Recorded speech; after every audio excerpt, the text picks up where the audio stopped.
Today we're going to talk about Counter-Strike YouTubers, why they actually make the game worse, and how they support the very thing they claim to be against. CS2 content on YouTube usually falls into one of three categories.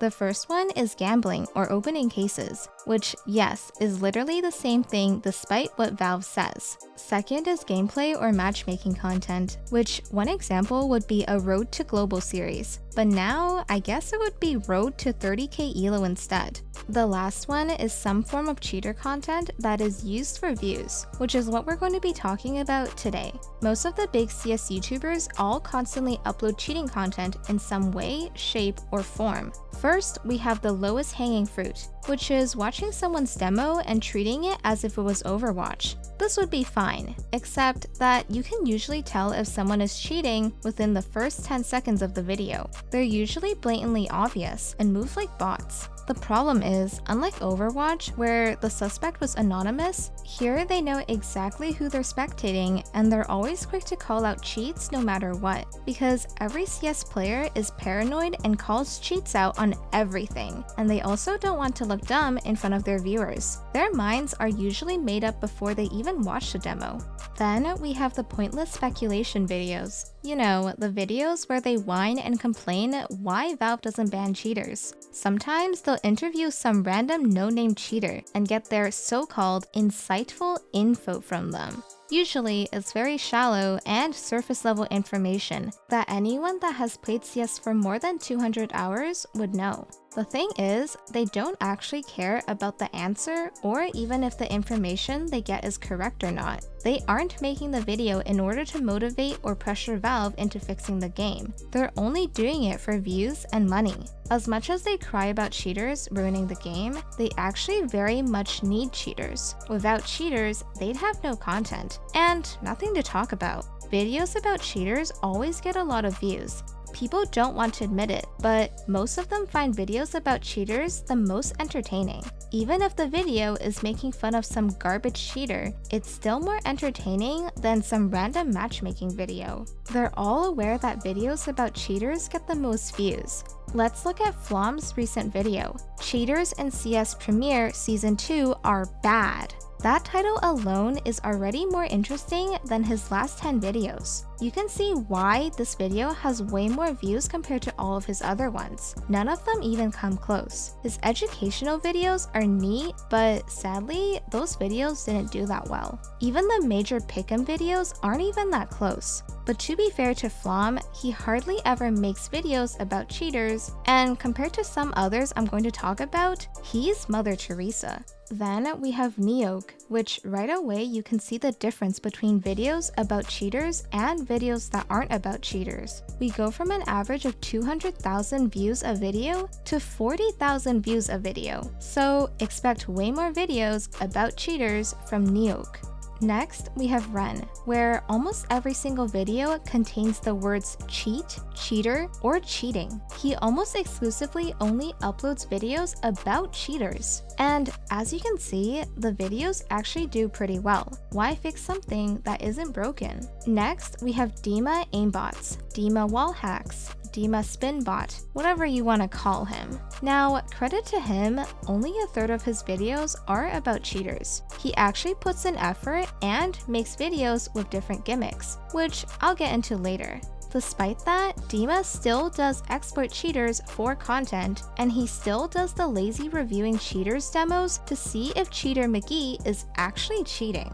Now, let's discuss the two worst YouTubers who constantly milk cheater content dry, which are haix and timeisbutawindow. Haix farms cheaters on not one, but 2 accounts. Almost every video is the exact same format. He uploads the same constant garbage content and pretends he cares about fixing CS2, but in reality, all he cares is about views and money, and he'll even tell you that. Every video has a gambling sponsorship, which is ironic since gambling actually does ruin people's lives, but someone cheating against you in a video game won't. All his videos look AI generated and completely soulless and devoid of any personality or human emotion. It's just search engine keywords designed to make people click on the video. He doesn't care whether Valve bans cheaters or about the state of the game. It's just for money. And his so-called educational videos, where he claims to expose cheaters,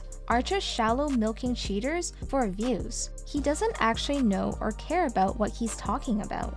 Then we have timeisbutawindow, who may actually be even worse. Haix at least puts a fraction of effort into his videos, since at least he'll interview some no-name cheater. Mr. Window, on the other hand, despite almost 10 years of making videos about cheaters, still doesn't know pretty much anything. You'd expect someone with his experience to be very knowledgeable, since he's made like 900 videos about cheaters. Yet, he just doesn't. Most of his videos are clickbait, and all he does is just give the most basic, surface-level insight possible. If you've seen one video of his, you've seen them all. Every video, he watches a demo and goes over a very bad cheater, and the video is always 10 minutes long, despite it being redundant after 30 seconds. I especially like when he makes videos about his friend, Cactus, yet pretends to not know him and pretends he's going to be unbiased. Quick fun fact, but Cactus actually queued with cheaters for years in CSGO. I believe he even got invited to Skeet. So Cactus isn't some goody two-shoes, and who knows if he still plays with cheaters or cheats himself. Anyway, this video is actually not to criticize these YouTubers and their slop content. It's actually to point out the fact that without cheaters, there's really not much else to talk about or make videos over. Assuming you don't go down the gambling rabbit hole, what else is there really to make a video over? CS2 doesn't get frequent updates, and even when it does, once you make a video about it, that's it. Now you gotta wait till the next update, which could be in a few weeks or months. So you either upload videos about cheaters, or you can be like Dima or Oni Pixel, who have to come up with all sorts of wild gimmicks in order to make an interesting and fun video. Because vanilla CS2 is just boring and not that interesting to watch, especially when most of them are pretty bad players, so they can't use their skills to make an entertaining video. So what does this all mean? Well, it means that they need cheaters to keep making content, otherwise they'll just run out of ideas and stop uploading completely. And if that happens, CS2 will lose popularity if none of the big CS2 YouTubers are making videos over it. Cheaters keep CS2 relevant, so in a way, cheaters are keeping CS2 alive, whether you like it or not. This isn't rage bait, this is just straight up true. Let's assume all cheaters disappear today. Okay, great, no more cheaters, yay! After a few days, the game would get very repetitive and boring. You're playing the exact same maps, with the exact same guns, with the exact same nade locations, with the exact same results. Valve is probably aware of this, and it's why they've never really gone that hard on cheaters like they could. Sure, they're actually doing stuff lately with VACnet, but it's not enough, and they could definitely go much harder if they wanted to, but they don't. And why would they? They'd just be shooting themselves in the foot, just to make some nerds happy for a few days. But then those same people would lose interest, and Valve would ultimately lose money. So next time you watch a video about cheaters, remember to thank that cheater for existing and giving you something engaging to watch.